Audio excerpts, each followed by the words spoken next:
한문으로 바라본 세상.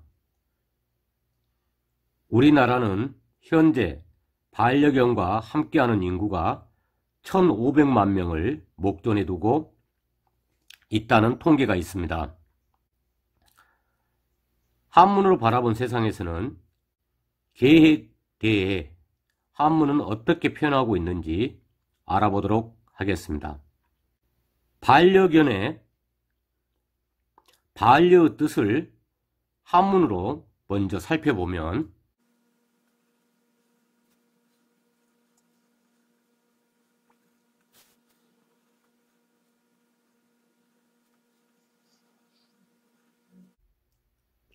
짝반의 짝여자입니다. 인간이 살아가면서 정서적으로 의지하고 함께하는 친구라는 뜻을 가지고 있습니다. 그럼 이 반려의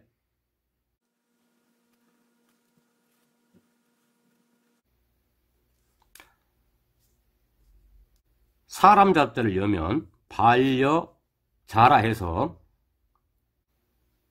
함께하는 친구 또는 배우자의 의미를 가지게 되고요.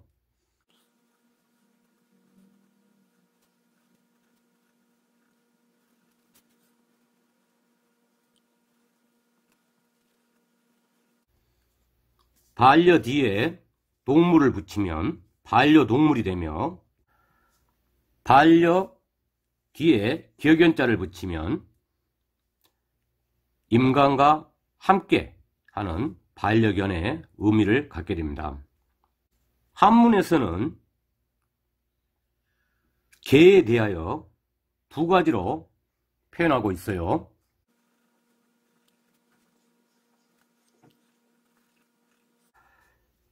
이에 이 글자는 개 견자로서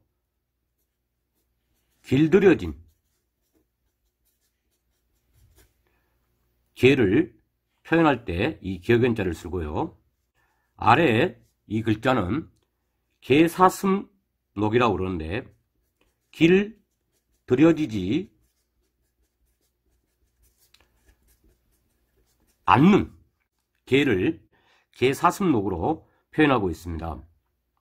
그럼 한문에서는 왜 개에 대해 길들여진 개와 길들여지지 않는 개로 표현하고 있는지 더 깊이 살펴보도록 하겠습니다.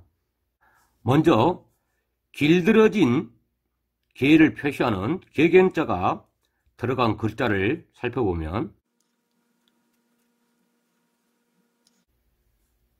엎드릴 복자입니다. 애골복골하다, 즉 엎드려서 간절히 바란다는 용어가 있는데,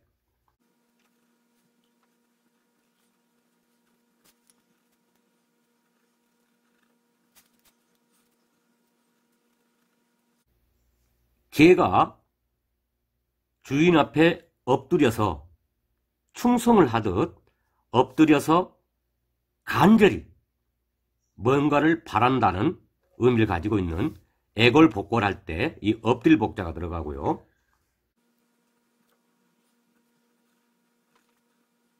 울곡자입니다. 울곡자입니다.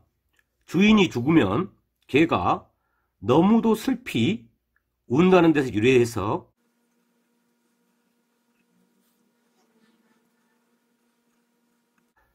울곡 앞에 통자를 붙이면 통곡이라고 불죠. 부모님이 돌아가시면 슬퍼서 통곡한다 할 때 쓰이는 글자로서, 부모님이 돌아가시면 슬퍼서 통곡을 하는데 주인을 잃은 개가 슬피 우듯이 그만큼 슬프게 우라는 뜻에서 통곡이라는 글자가 나오게 되었습니다. 즉, 이 길들여진 이 개는 인간에게 충성과 복종의 의미를 한자는 나타내고 있는데, 견자 뒤에 공자를 붙여서 우리가 개를 경공이라고 표현하기도 해요. 이 공자는 높은 벼슬을 하여 인간을 위해 이로운 일을 한 사람이나 사회적으로 올바른 일을 많이 하여 덕망이 있는 사람을 부를 때 존경의 표시로 사용하는 공자입니다. 즉 개에다가 공자를 붙인 이유는 그만큼 인간을 위해서 많은 헌신과 인간을 위해서 많은 복종을 하였다는 뜻에서 고마운 천에서 경공이라는 표현까지 나오게 된 것이에요. 하지만 길들여지지 않은 개사슴록 변이 들어간 한자를 살펴보면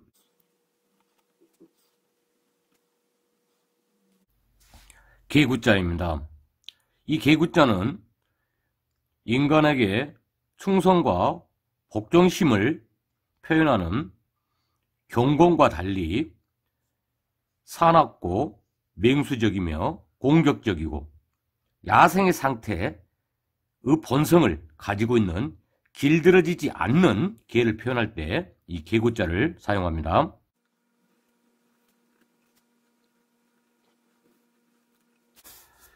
침범한 범자입니다. 이 범자 앞에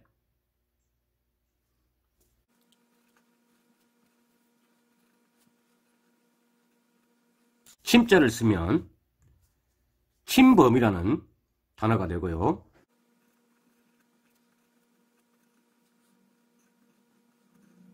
사나울 맹자죠. 이 사나울 맹자에도 길들이지 않은 개사슴 녹변이 들어가는데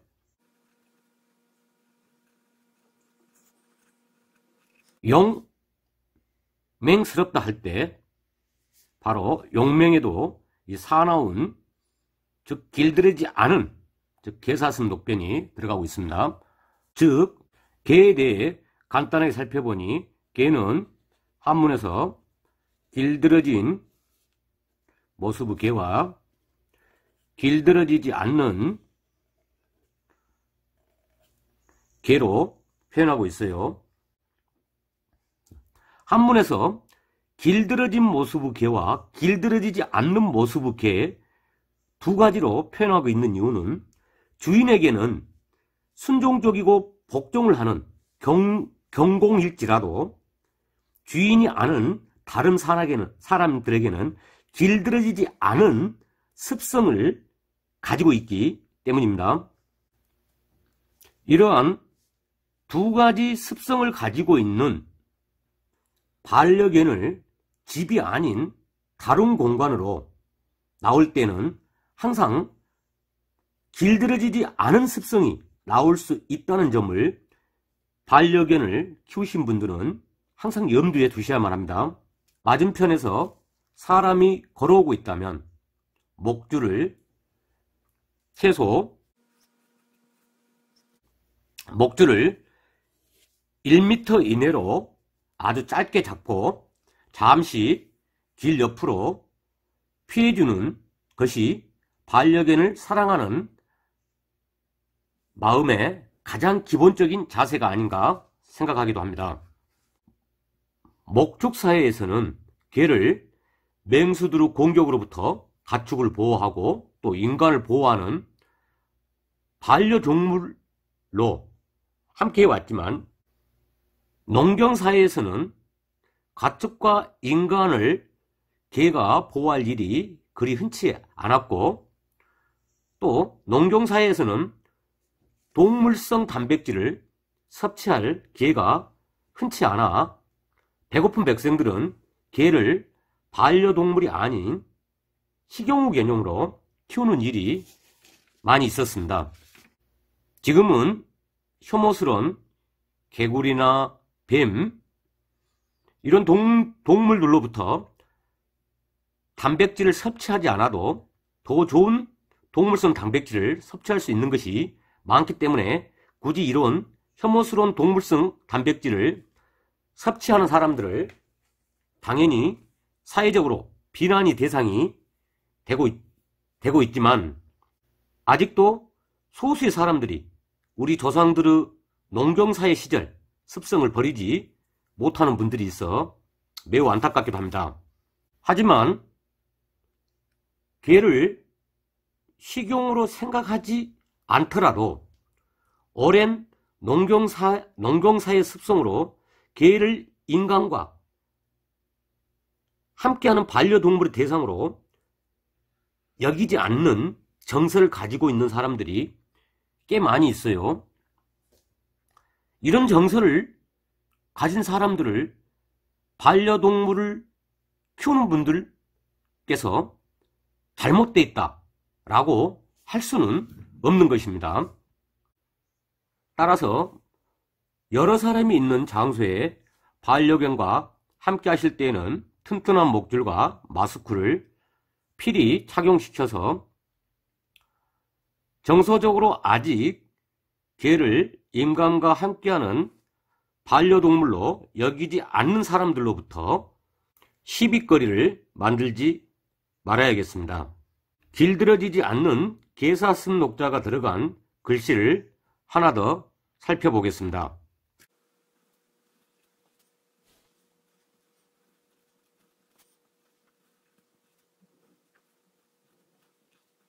이리랑자에 이리패자라 해서 랑패라고 그렇습니다. 우리가 어떤 일을 하다 생각지도 않게 일이 잘못됐을 때 랑패를 봤네 라고 할 때 사용하는 단어입니다. 이 랑패는 상상의 동물로서 이리랑자는 앞다리는 길고요, 뒷다리는 짧은 이리이고, 이리패자를 보면은 앞다리는 짧은데 뒷다리가 아주 길어요.